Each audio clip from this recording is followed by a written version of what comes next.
Hello, we're going to be talking about rational inequalities, and the first thing we need about rational inequalities is we got to find the zeros. And no, we're not looking for those kind of zeros flying over the Pacific.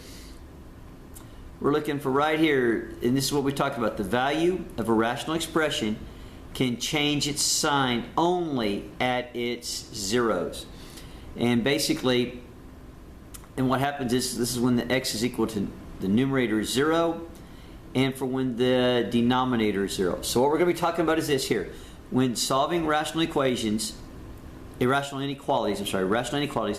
can only change from positive to negative or negative to positive at the zeros. And the zeros we're talking about is when the numerator is equal to 0 and when the denominator is equal to 0.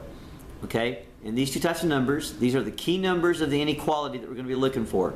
So this is really the important part. So when solving an inequality, make sure to write it in general form with the rational expression on one side, and the other side needs to be 0 in order to solve. That's the first thing you're going to have to do, is find the zeros instead of that, because that is the beginning of rational inequalities.